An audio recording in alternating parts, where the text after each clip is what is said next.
Assalamualaikum warahmatullahi. Kelihatan nggak, Bu? Jelas, Firda.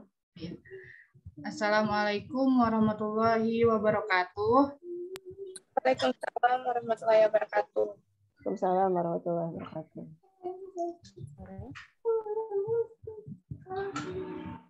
Perkenalkan, nama saya Firda Rahmayanti. Ini saya 21/2023. Hari ini saya akan mempresentasikan tentang bencana alam. Gede. Bentar, Bu.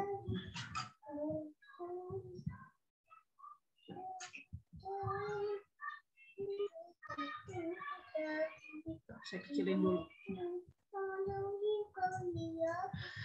Bencana alam. Bencana alam adalah konsekuensi dari kombinasi aktivitas alami atau suatu peristiwa fisik seperti letusan gunung, gempa bumi, tanah longsor, dan dari aktivitas manusia seperti banjir dan longsor.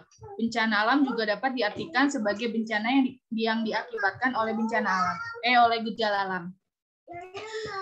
Menurut Kamatdis UGM tahun 2007, bencana alam adalah serangkaian peristiwa yang disebabkan oleh gejala-gejala alam sehingga peristiwa tersebut mengakibatkan kerugian materi, korban jiwa, dan kerusakan lingkungan.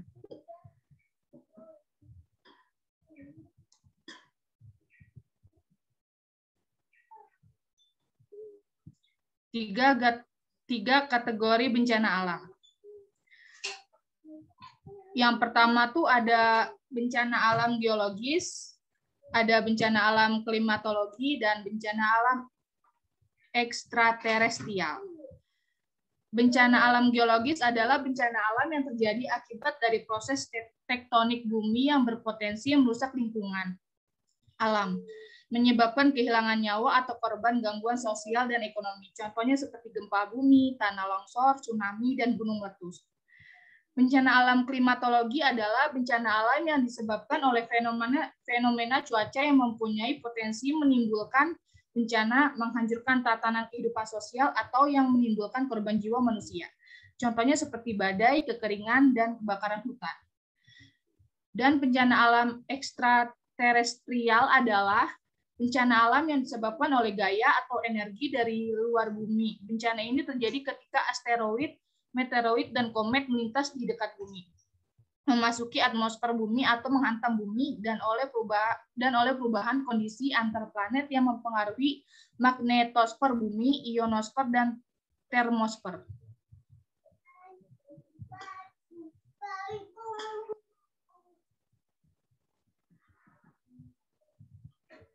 Dua penyebab terjadinya bencana alam. Ada dari faktor alam. Dari faktor alam itu maksudnya bencana alam yang diakibatkan oleh peristiwa atau serangkaian peristiwa yang disebabkan oleh alam, contohnya seperti gempa bumi, tsunami, badai, dan letusan gunung berapi. Dan ada dari perbuatan manusia, bencana alam yang terjadi akibat ulah manusia atau dipicu oleh perbuatan manusia, contohnya seperti banjir, tanah longsor, kebakaran hutan, dan kekeringan.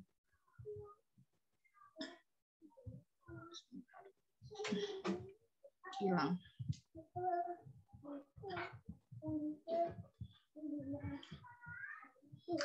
Contoh bencana alam, ada gempa bumi. Gempa bumi adalah getaran bumi yang disebabkan oleh peristiwa pelepasan energi karena pecahan dan gerakan batuan pada bagian dalam bumi atau yang disebut kerak bumi secara tiba-tiba. Ilmu yang mempelajari gempa bumi disebut seismologi. Kelebihan dari gempa bumi yaitu ada terciptanya alat dan teknologi deteksi gempa. Yang kedua, meningkatkan sifat kewaspadaan pada manusia terhadap bencana. Yang ketiga, meningkatkan kepedulian kita terhadap sesama, khususnya bagi para korban bencana dengan memberikan bantuan. Dan kekurangan dari gempa bumi yaitu, yang pertama, jatuhnya korban jiwa. Yang kedua, terpuruknya perekonomian setempat. Yang ketiga, mengakibatkan rumah-rumah masyarakat yang tinggal di area gempa bumi kehilangan tempat tinggal. Gempa bumi memiliki dua jenis, ada gempa bumi tektonik dan ada gempa bumi vulkanik. Gempa bumi tektonik adalah gempa bumi yang disebabkan oleh pelepasan energi elastis yang tersimpan dalam lempeng tektonik. Sedangkan gempa bumi vulkanik adalah gempa bumi yang disebabkan oleh kegiatan gunung api. Alat untuk mengukur gempa bumi disebut seismograf. Selanjutnya ada tanah longsor. Tanah longsor adalah gerakan tanah atau massa batuan yang menuruni lereng atau tebing di bawah pengaruh gravitasi. Ada 4 jenis tanah longsor. Yang pertama rayapan, luncuran, jatuhan, dan aliran. Kelebihan dari tanah longsor yaitu meningkatkan rasa peduli terhadap korban bencana dan kepedulian terhadap sesama dan lingkungan. Yang kedua, meningkatkan kesadaran diri supaya tidak melakukan penebangan hutan, memperluas lahan, ataupun pemanfaatan hutan yang merugikan. Sedangkan kekurangan dari tanah longsor yaitu mengakibatkan rumah-rumah masyarakat yang tinggal di area tanah longsor kehilangan tempat tinggal. Yang kedua, mengakibatkan jatuhnya korban jiwa. Yang ketiga, memutus jalan transportasi ketika tanah longsor menimbun jalan utama. Selanjutnya ada tsunami. Tsunami adalah bencana alam yang mengacu pada serangkaian gelombang yang melintasi lautan dengan panjang gelombang yang sangat panjang dan dengan kecepatan tinggi. Kelebihan dari tsunami yaitu terciptanya lapangan pekerjaan, yang kedua menjalin kerjasama dan bahu-membahu untuk menolong korban bencana, menimbulkan efek kesadaran bahwa manusia itu saling membutuhkan satu sama lain, yang ketiga itu dapat menimbulkan inovasi baru sehingga kita dapat mengetahui apa kekuatan dan kelemahan konstruksi bangunan yang kita tinggali selama ini.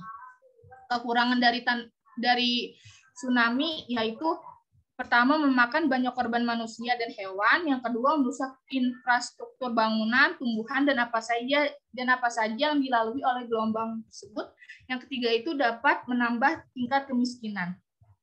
Biasanya tsunami itu mencapai kecepatan 800 km per jam. Selanjutnya ada gunung meletus. Gunung meletus adalah peristiwa yang terjadi akibat endapan magma di dalam perut bumi yang didorong keluar oleh gas yang bertekanan tinggi. Kelebihan gunung meletus yaitu memunculkan destinasi wisata baru dan menimbulkan hutan dengan ekosistem baru. Yang kedua, menghasilkan pembangkit listrik vulkanik. Yang ketiga, pasir dan batu yang diakibatkan oleh bencana alam gunung meletus dapat dijadikan sebagai bahan bangunan. Yang keempat, tanah menjadi lebih subur. Kekurangan dari gunung meletus yaitu memakan banyak korban berjatuhan. Yang kedua, terjadinya kebakaran hutan dan terjadinya pencemaran udara. Yang ketiga, melumpuhkan aktivitas masyarakat.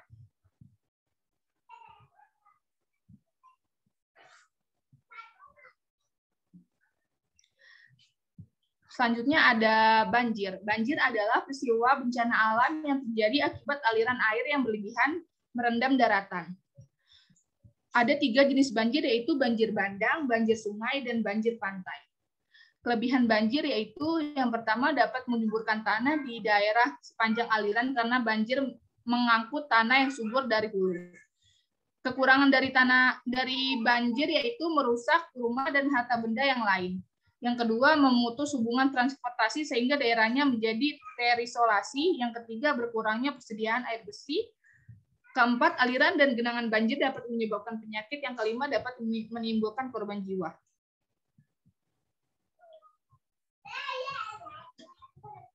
Selanjutnya ada kekeringan.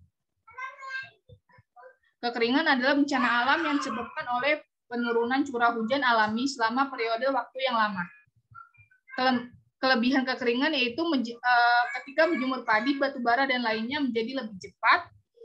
Yang kedua itu kekurangan dari kelebihan kekeringan yaitu menjemur padi, batu bara, dan lainnya menjadi lebih cepat.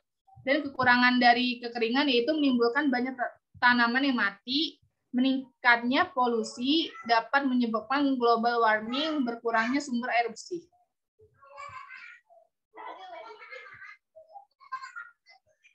Ibu, mohon maaf, saya mute sebentar ya, saya mau bilangin saudara saya.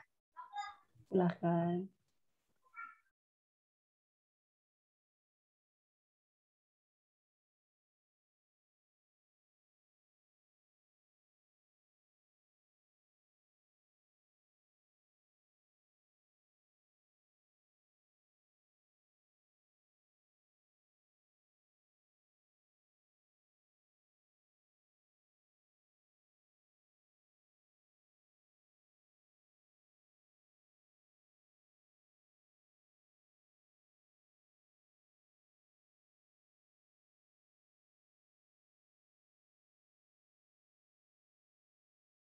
Lanjut ya, Bu.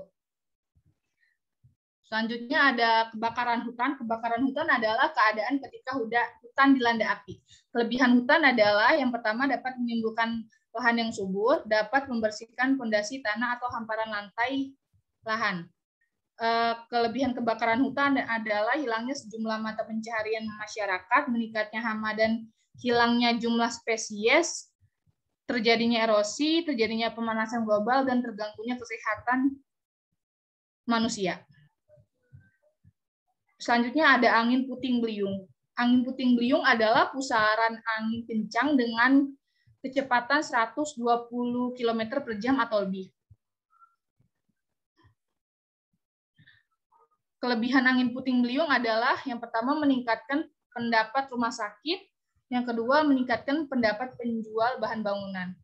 Kekurangan dari puting beliung yaitu terganggunya aktivitas sehari-hari, hilangnya sejumlah mata pencaharian masyarakat, terganggunya kesehatan dan memakan banyak korban jiwa, merusak infrastruktur bangunan, tumbuhan, dan apa saja yang dilalui oleh gelombang tersebut, oleh angin puting beliung tersebut.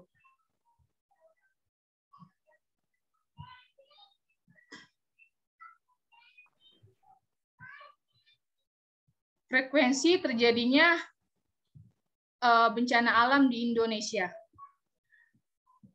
Indonesia berlokasi di cincin api Pasifik, wilayah dengan banyak aktivitas tektonik. Indonesia harus terus menghadapi resiko letusan gunung berapi, gempa bumi, banjir, dan tsunami. Pada beberapa peristiwa selama 20 tahun terakhir, Indonesia menjadi headline di media dunia karena bencana-bencana alam yang mengerikan dan menyebabkan kematian ratusan ribu manusia dan hewan, serta menghancurkan wilayah daratannya termasuk banyak infrastruktur sehingga mengakibatkan kerugian ekonomi. Menurut Badan Nasional Penanggulangan Bencana BNPB melaporkan jumlah frekuensi terjadinya peristiwa bencana alam dari awal Januari hingga akhir Agustus 2021 mencapai 1.805 kejadian. Kepala Pusat Data Informasi dan Komunikasi Kebencanaan BNPB Abdul Muhari berkata selama periode ini bencana hidrometeorologi basah masih mendominasi.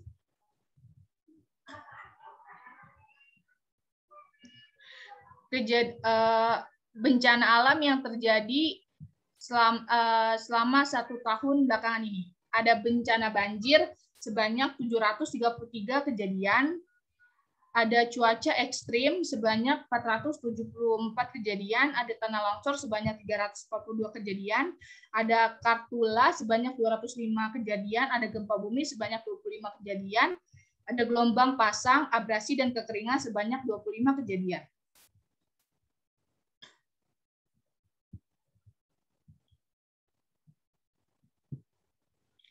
Dampak bencana alam tahun 2021.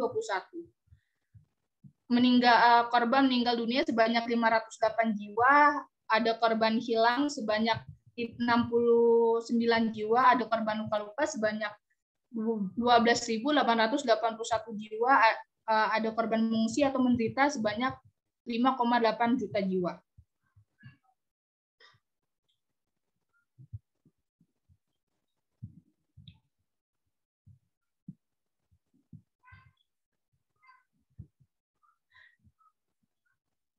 Tahap kesiapsiagaan bencana alam.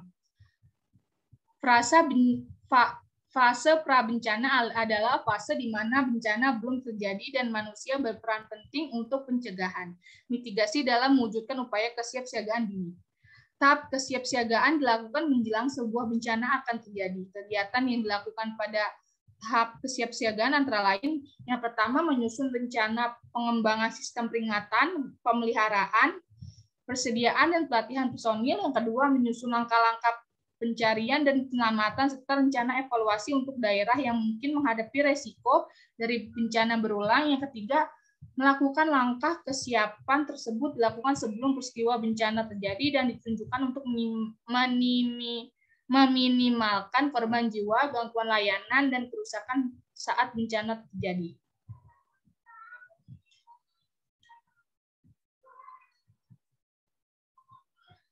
Selanjutnya ada tahap pencegahan dan tahap penanggulangan atau yang bisa disebut dengan mitigasi.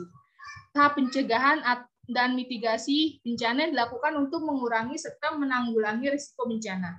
Dan berdasarkan Undang-Undang Nomor 24 Tahun 2007, mitigasi bencana adalah serangkaian upaya untuk mengurangi risiko bencana, baik melalui pembangunan fisik maupun penyadaran dan peningkatan kemampuan menghadapi ancaman bencana.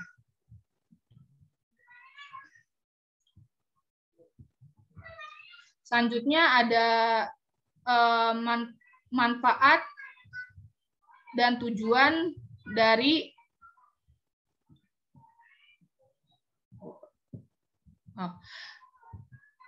selanjutnya dua sifat tahap pencegahan dan mitigasi bencana alam. Ada yang pertama ada yang bersifat struktural dan ada yang bersifat non struktural. Yang bersifat struktural itu dengan cara pembangunan sistem peringatan dini, pembangunan sarana prasarana, pengelolaan lingkungan untuk mengurangi risiko bencana. Dan yang bersifat non struktural yaitu dengan cara penyusunan peraturan perundang-undangan. Yang kedua, penyusunan peta rawan bencana. Yang ketiga, penyusunan pada risiko bencana. Yang keempat, membuat alarm bencana. Yang kelima, membuat bangunan tahan terhadap bencana alam tertentu. Selanjutnya ada penyusunan analisis mengenai dampak lingkungan, lalu ada penyusunan tata ruang dan pendidikan, penyuluhan dan penyadaran masyarakat. Manfaat dan tujuan dari tahap pencegahan dan mitigasi bencana. Manfaatnya itu mengurangi risiko bencana terhadap penduduk dalam bentuk korban jiwa, kerusakan sumber daya alam, dan kerugian ekonomi. Yang kedua, menjadi landasan untuk perencanaan pembangunan. Yang ketiga, meningkatkan kepedulian masyarakat untuk menghadapi dan mengurangi dampak serta risiko bencana agar masyarakat dapat hidup dengan aman. Tujuan dari kedua tahap tersebut yaitu yang pertama, meminimalisir risiko dan dampak yang diakibatkan oleh bencana, khususnya bagi penduduk seperti korban jiwa, kematian, kerugian ekonomi, dan kerusakan sumber daya alam. Yang kedua, sebagai landasan atau pedoman bagi pemerintah dalam membuat perencanaan pembangunan di suatu tempat. Yang ketiga, membantu meningkatkan kesadaran dan pengetahuan masyarakat dalam menghadapi risiko dan dampak bencana agar masyarakat dapat hidup dan bekerja dengan aman.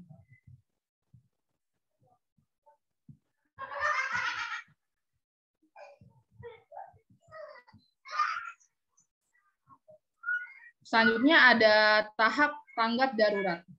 Tahap tanggap darurat adalah serangkaian kegiatan yang dilakukan dengan segera pada saat kejadian bencana untuk menangani dampak buruk yang ditimbulkan, yang meliputi kegiatan penyelamatan dan evaluasi korban, harta benda, pemenuhan kebutuhan dasar, pelindungan, pengurusan pengungsi, penyelamatan, serta pemulihan prasarana dan sarana.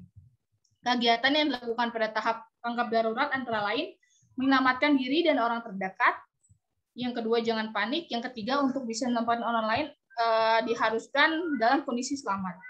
Yang keempat, lari atau menjauh dari pusat bencana, tidak perlu membawa barang-barang apapun. Yang kelima, lindungi diri dari benda-benda yang mungkin melukai diri. Selanjutnya itu ada tahap pasca bencana alam. Tahap pasca bencana alam adalah segala upaya dan kegiatan perbaikan fisik maupun non fisik yang dilakukan setelah terjadinya bencana atau masa tanggap darurat. Meliputi yang pertama, rehabilitasi sarana dan prasarana yang rusak. Yang kedua, rekonstruksi sarana dan prasarana yang terkena bencana. Yang ketiga, rekonstruksi fasilitas umum yang rusak akibat bencana alam. Yang keempat, memberi bantuan pokok berupa sandang dan pangan, serta memberikan dukungan psikologi terhadap para korban bencana alam.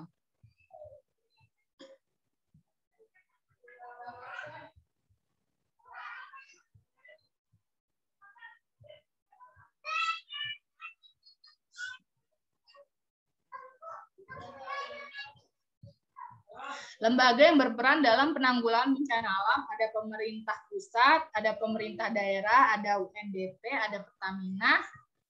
Selanjutnya ada BNPB dan BPBD.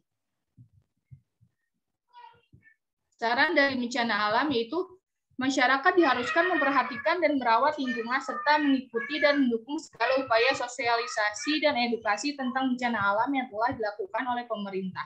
untuk membantu mengurangi dan meminimalisir dampak atau kerugian yang disebabkan oleh bencana alam, sehingga risiko yang diberikan apabila terjadi bencana alam bisa lebih baik lagi dan risiko atau dampak negatif yang ditimbulkan menjadi lebih kecil. Selanjutnya, ada kesimpulan dari bencana alam adalah konsekuensi dari kombinasi aktivitas alami dan tidak alami yang timbul dari alam itu sendiri dan juga bisa timbul karena ulah manusia, sehingga menyebabkan kerugian dalam bidang keuangan, struktural, bahkan sampai kematian. Dan itu semua sangat berpengaruh kepada ekosistem dari alam maupun dari manusia itu sendiri. Dan untuk mengurangi dampak dari bencana alam tersebut, perlu dilakukan dengan tahap yaitu tahap kesiapsiagaan, tahap pencegahan dan penanggulangan, mitigasi, dan lain-lain.